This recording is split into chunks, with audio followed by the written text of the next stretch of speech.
अस्सलामु वालेकुम प्यारे दोस्तों, जैसे ईद के दिन नजदीक आते हैं, मुर्दे क्यों रोते हैं और ये क्यों दुआ करते हैं कि काश कभी भी ईद ना आए। ईद का दिन खुशी और खुशहाली का दिन होता है। कभी कभी खुशी में मसरूफ होकर आखिरत से गफलत हो जाती है और कब्रों की जियारत से आखिरत याद आती है। इसीलिए अगर कोई शख्स ईद के दिन कब्र की जियारत करे तो मुनासिब है, कोई हर्ज नहीं, लेकिन उसको लाजिम और जरूरी समझना दुरुस्त नहीं। अगर कोई शख्स उस दिन कब्रों की जियारत ना करे तो उसको ताने देना या हकीर समझना दुरुस्त नहीं। दोस्तों, ईद का दिन बहुत ही खुशी और खुशहाली का दिन है जो साल में 2 मर्तबा हासिल होता है। पहली खुशी उसकी यह है कि रमजान शरीफ का मुबारक महीना आया। उसमें खुदा ताला की रहमतों और नेमतों की बारिश हुई। सबने जी लगाकर महीने भर सुबह से शाम तक भूखे प्यासे रोजा रखा और रात को यादें इलाही में गुजारी। उसकी खुशी में रमजान मुबारक के खत्म होते ही शव्वाल का पहला दिन तुम्हारे लिए सुकून और खुशी का दिन मुकर्रर कर दिया गया है और उस दिन को ईद उल फितर कहते हैं। रिवायत में आता है कि जब ईद उल फितर का दिन आता है, फरिश्ते रास्तों पर खड़े हो जाते हैं और आवाज लगाते हैं, ए मुसलमानों की जमातों, अपने रब्बे करीम की तरफ चलो, वह तुम्हें एक अच्छे काम की तौफीक देता है, फिर उस पर सवाबे अजीम अता फरमाता है। तुम्हें रमजानुल मुबारक की रातों में नमाज पढ़ने का हुक्म दिया और तुमने नमाज पढ़ी। तुम्हें दिन में रोजे रखने का हुक्म दिया और तुमने रोजा रखा। तुमने अपने रब के हुक्म की इताअत की, अब उसका इनाम हासिल करो। जब नमाज़े ईद खत्म हो जाती है तो फरिश्ते आवाज लगाते हैं, खुश हो जाओ कि तुम्हारे परवरदिगारे आलम ने तुम्हारी मगफिरत फरमा दी। अब तुम खुशी खुशी अपने घरों को लौट जाओ। इसीलिए उस दिन को इनाम व इकराम का दिन कहा जाता है। और जब नबी करीम सल्लल्लाहु अलैहि वसल्लम मक्का से हिजरत करके मदीना पहुंचे थे तो पहले मदीना वाले साल में 2 मेले करते थे। जब हुजूर सल्लल्लाहु अलैहि वसल्लम ने दरियाफ्त फरमाया कि ये क्या है, तो उन्होंने अर्ज किया, या रसूलुल्लाह सल्लल्लाहु अलैहि वसल्लम, जमाना जाहिलियत में हम इन दिनों में खुशी मनाते थे। हुजूर सल्लल्लाहु अलैहि वसल्लम ने इरशाद फरमाया, खुदा ताला ने उनके बजाय उनसे बेहतर दिन खुशी मनाने के लिए तुम्हें अता फरमाए हैं। एक दिन ईद उल फितर और दूसरा ईद उल अजहा है।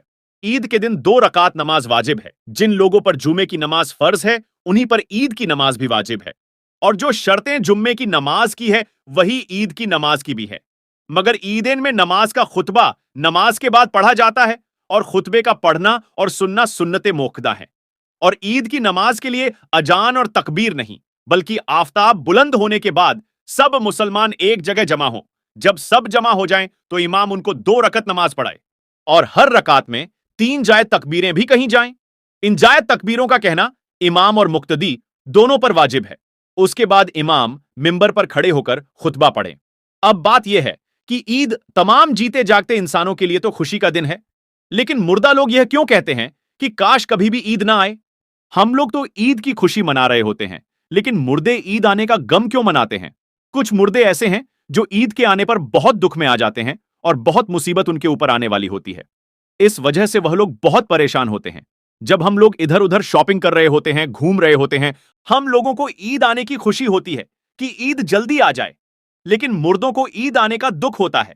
आप सल्लल्लाहु अलैहि वसल्लम ने इरशाद फरमाया कि अगर कोई इंसान रमजान के महीने में इंतकाल करता है तो उसके ऊपर अजाब नाजिल नहीं होता है और कब्र में उससे सवालो जवाब नहीं किए जाते, चाहे वह कितना भी गुनहगार बंदा क्यों ना हो। अगर किसी शख्स का रमजान में इंतकाल हो जाए तो रमजान के महीने की बरकत उसको यह मिलती है कि रमजान भर उससे ना सवालो जवाब होते हैं और ना ही रमजान में उसके ऊपर अजाब नाजिल किया जाता है। और जैसा कि हादीसे पाक का मफहूम है कि कब्र के अंदर मुर्दे के लिए जहन्नुम की खिड़की खोल दी जाती है और वह मुर्दा कब्र के अंदर जहन्नुम की तपिश को महसूस करता है। तो जो गुनहगार मुर्दे होते हैं वह इस तरह से जहन्नुम के अजाब को और गर्मी को महसूस करते हैं। लेकिन जब रमजान का महीना आता है तो आप सल्लल्लाहु अलैहि वसल्लम ने इरशाद फरमाया कि जब रमजान का चांद देखा जाता है तो जन्नत के दरवाजे को खोल दिया जाता है और वह मुर्दा कब्र के अंदर जहन्नुम की तपिश को महसूस करता है। तो जो गुनहगार मुर्दे होते हैं वह इस तरह से जहन्नुम के अजाब को और गर्मी को महसूस करते हैं।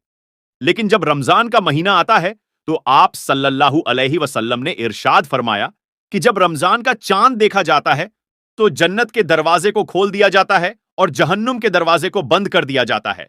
कब्र से अजाब को उठा लिया जाता है और अल्लाह तबारक व ताला की रहमतों का नजूल होता है। ये सारी चीजें होती हैं तो जो मुर्दा होता है उसको बड़ी राहत मिलती है। रमजान के आने से मुर्दा बड़ा खुश होता है कि हमारे ऊपर से अजाब उठा लिया गया है, जो कब्र के अंदर हमारे लिए जहन्नुम के दरवाजे खुले हुए थे, वह दरवाजे बंद कर दिए गए हैं। तो वह मुर्दा बड़ी राहत महसूस करता है। अब सवाल यह पैदा होता है कि जिन लोगों के ऊपर से अल्लाह तबारक व ताला ने रमजान में अजाब हटा लिया, तो ईद के बाद उनके ऊपर अजाब नाफिज होता है या नहीं?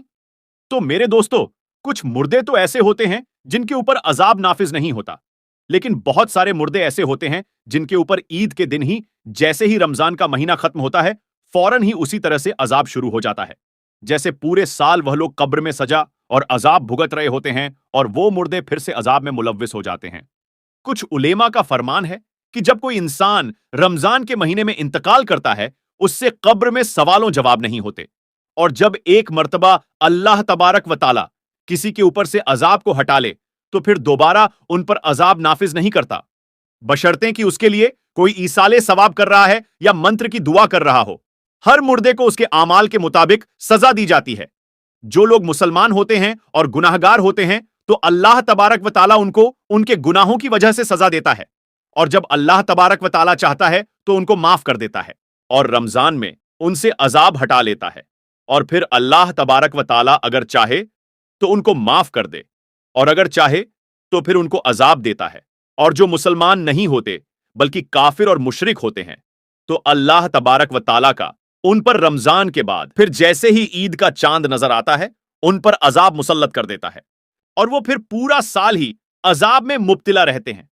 प्यारे दोस्तों, जब रमजान का महीना खत्म होता है, तो रमजान की बरकतें भी खत्म हो जाती हैं। शैतान को कैद से रिहा कर दिया जाता है, मुर्दों पर से रहम का मामला खत्म हो जाता है। जहन्नुम के दरवाजे जो रमजान में बंद थे, रमजान के जाने के बाद खोल दिए जाते हैं। जन्नत के दरवाजों को अल्लाह तबारक व ताला बंद फरमा देता है। उन सब बातों का मुर्दों को इल्म होता है। तो रमजान के जाने से कब्र वाले यह सोचते हैं कि अब रमजान जा रहा है और फिर ईद जैसे ही आएगी, उसके बाद हम पर अजाब फिर से नाफिज कर दिया जाएगा, जिसकी वजह से वह गमगीन हो जाते हैं और रोते हैं। रमजान भर तो मरहूमीन की ईद होती है कि उन पर कोई अजाब नहीं होता। हम लोग रमजान के आखिरी अशरे में जब अपनी मगफिरत की दुआएं अल्लाह तबारक व ताला से कर रहे होते हैं, तो फिर हमें अपने मरहूमीन के लिए भी ज्यादा से ज्यादा ईसालो सवाब करना चाहिए, और सिर्फ अपने ही मरहूमीन के लिए नहीं, बल्कि तमाम मोमिनीन मोमिनात, मुस्लिमीन मुस्लिमात को याद रखना चाहिए और उनके लिए भी मगफिरत की दुआ करनी चाहिए और उनको भी ईसाले सवाब करना चाहिए। अल्लाह तबारक व ताला से दुआ है कि अल्लाह तबारक व ताला हमें नेक अमल करने और गुनाहों से बचने की तौफीक अता फरमाए, और हमें अपने मरहूमीन के लिए ज्यादा से ज्यादा ईसालों सवाब करने, उनके लिए मगफिरत की दुआ करने की तौफीक अता फरमाए। आमीन या रब्बुल आलमीन।